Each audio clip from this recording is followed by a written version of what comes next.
इतने दिनों से सिर्फ कॉनर मैग्रेगर ही चल रहा था। इनफैक्ट इस इंजरी के बाद सोशल मीडिया भरा पड़ा है उनकी इंजरी की खबर से। मेरे मोबाइल फोन में हर दूसरा फीड कॉनर मैग्रेगर के बारे में है। बस भाई बहुत हो गया। इसीलिए आज के वीडियो में हम इस टॉपिक के साथ साथ UFC 329 की बाकी फाइट्स के बारे में बात करेंगे। मेरा नाम है राहुल और आप देख रहे हैं ऑक्टाजोन। चलिए स्टार्ट करते हैं विदाउट वेस्टिंग एनी टाइम।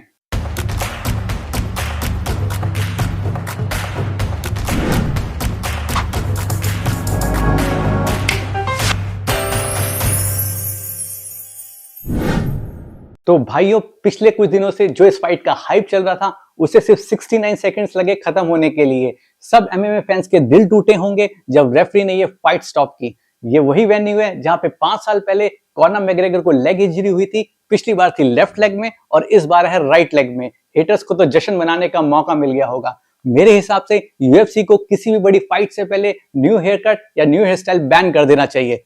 कुछ तो गड़बड़ है बॉस। कुछ भी। फाइट स्टार्ट होते ही कॉनर मैग्रेगर ने flying round house kick attempt की और जब वो अपने राइट लेग पे ऑकवर्डली लैंड हुए उनको नी इंजरी हो गई। शुरुआत पे तो सबको लगा कि ये नॉर्मल स्लिप है, बट मैक्स हॉलोवे को पता चल चुका था कि कुछ तो गड़बड़ है। उन्होंने मैग्रेगर को फीट पे फाइट लड़ने का मौका भी दिया, बट अनफॉर्चुनेटली मैग्रेगर ये फाइट कंटिन्यू नहीं कर पाए and everyone was in shock. देखा आपने लापरवाही का नतीजा है। थैंक गॉड इस फाइट में हर्ब डीन रेफरी नहीं थे, क्योंकि कॉनर मैग्रेगर ने इससे पहले चारों यूएफसी फाइट जो भी हारी हैं वो हर्ब डीन ने ऑफिशिएट की थी। और वैसे भी हर्ब डीन का टाइम खराब चल रहा है। ले सुना क्या? ये भी मेरी गलती है। मैं क्या करूं, फिर जॉब छोड़ दूं? ये मैग्रेगर की यूएफसी में 5वीं हार है और लगातार तीसरी। मैग्रेगर भाई कम से कम 1 या 2 राउंड फाइट करते तो इतना डिसअपॉइंटमेंट नहीं होता। वो तो मैक्स हॉलोवे को थोड़ी दया आ गई। अगर कोई दागिस्तानी फाइटर होता तो इस मौके का पूरा फायदा उठाता। अबे साले, तभी मेरा माफ करना, गुस्से में इधर उधर निकल। मैक्स हॉलोवे ने एक ट्रू स्पोर्ट्समैनशिप दिखाई और ज्यादा डैमेजिंग स्ट्राइक्स नहीं लगाई, क्योंकि वो मैग्रेगर फैमिली के आगे कॉनर मैग्रेगर को हर्ट नहीं करना चाहते थे। इनफैक्ट उन्होंने ऑक्टागन में फाइट खत्म होने के बाद कॉनर मैग्रेगर से पूछा कि भाई तुझे कमबैक की क्या जरूरत पड़ी थी। आई एम श्योर फैन से ज्यादा मैग्रेगर खुद से डिसअपॉइंटेड होंगे, क्योंकि उन्होंने प्रेस कॉन्फ्रेंस में ये दावा किया था कि ये फाइट मैग्रेगर वर्सेस मैग्रेगर है and he has to prove himself. कुछ दिन में क्लियर हो जाएगा कि इंजरी कितनी सीरियस है और कॉनर मैग्रेगर का नेक्स्ट पॉसिबल कमबैक कब हो सकता है। कुछ लोग ये क्लेम कर रहे हैं कि कॉनर मैग्रेगर ये इंजरी पहले से ही कैरी कर रहे थे, लेकिन फाइट से ठीक पहले बैक स्टेज प्रिपरेशन को देख के ऐसा बिल्कुल नहीं लगा। अब देखते हैं, इंटरेस्टिंग होगा जब मैग्रेगर फिट होके वापस आते हैं तो यूएफसी उनको कौन सी कमबैक फाइट देगा, मैक्स हॉलोवे के साथ ट्रायलॉजी या फिर माइक चैंडलर। मेरे हिसाब से ये मौका माइक चैंडलर को मिलना चाहिए। वैसे भी मैक्स हॉलोवे 2027 से पहले कोई भी फाइट लड़ने के मूड में नहीं है, क्योंकि उनको थोड़ा रेस्ट और टाइम चाहिए अपनी फैमिली के साथ। कॉनर मैग्रेगर की लास्ट विन आई थी 6 साल पहले इन ईयर 2020 अगेंस्ट डोनाल्ड सेरोनी। अब पता नहीं वो दिन कब आएगा जब हम दोबारा कॉनर मैग्रेगर को जीतता हुआ देखेंगे। कम से कम 30 साल का तो टाइम दे वैसे इतना भी मायूस होने की जरूरत नहीं है, क्योंकि इस इवेंट में टोटल 14 फाइट थी, जिसमें से 3 ही डिसीजन तक गई और कोमेन इवेंट में पैडी पिम्बलेट ने बिल्कुल भी निराश नहीं किया। पैडी पिम्बलेट की ये 4th सबमिशन विक्ट्री है इन यूएफसी और जस्टिन गेजे से हारने के बाद ये कमबैक विन उनके लिए बहुत जरूरी थी। ये विक्ट्री प्रूव करती है कि उनका ग्राउंड गेम कितना स्ट्रांग है end of course one of his fastest finish in UFC. BSD का प्लान बिल्कुल ही फिसड्डी निकला और उन्होंने फाइट बहुत एग्रेसिवली स्टार्ट की। उन्हें लगा शायद वो पैडी को ग्राउंड पे ले जाके सबमिट कर देंगे, लेकिन पैडी ने उन्हें हेडलॉक से पकड़ के दास चौक लगा के सबमिट कर दिया। लिटरली पैडी ने रेफरी को खुद बताया कि बीएसडी इज आउट और ये फाइट सिर्फ 52 सेकंड्स में खत्म हो गई। What an impressive win bye paddy. अब ये दास चौक था या फिर गिटेन, इस पे भी डिबेट हो सकती है। बीएसडी भाई, अगर आपका नाम गॉड ऑफ वॉर है तो थोड़ी तो वॉर दिखानी चाहिए थी। अब इस विक्ट्री के बाद पैडी पिम्बलेट का सीना चौड़ा हो गया है और उन्हें लगता है कॉनर मैग्रेगर और इलिया टोपुरिया के बाद वो यूएफसी का नया चेहरा बन सकते हैं। एनीवे, इस विक्ट्री के लिए पैडी को मिला परफॉर्मेंस ऑफ द नाइट का बोनस। आई बिलीव पैडी में वो पोटेंशियल है कि वो अरमान सरुक्यान और इलिया टोपुरिया को कड़ी टक्कर दे सकते हैं। इस विक्ट्री के बाद लाइट वेट डिवीजन में काफी हलचल मच गई है। फिलहाल पैडी हाई इन कॉन्फिडेंस है और उन्हें लगता है कि वो चार्ल्स ओलिवेरा को भी सबमिट कर सकते हैं। कुछ ज्यादा नहीं हो गया?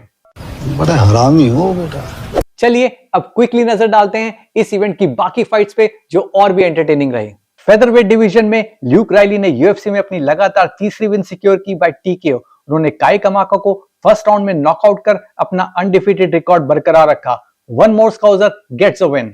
Olympic gold medallist in wrestling Gable Steveson का यूएफसी डेब्यू भी काफी शानदार रहा। उन्हें भी फर्स्ट राउंड फिनिश मिली जब उन्होंने एलिशा एलिसन को नॉकआउट कर दिया। हैवीवेट डिवीजन में लगता है ये फाइटर भी धमाल मचाएगा। जॉश हॉकिट के साथ अगर उनकी फाइट होती है तो मजा ही आ जाएगा।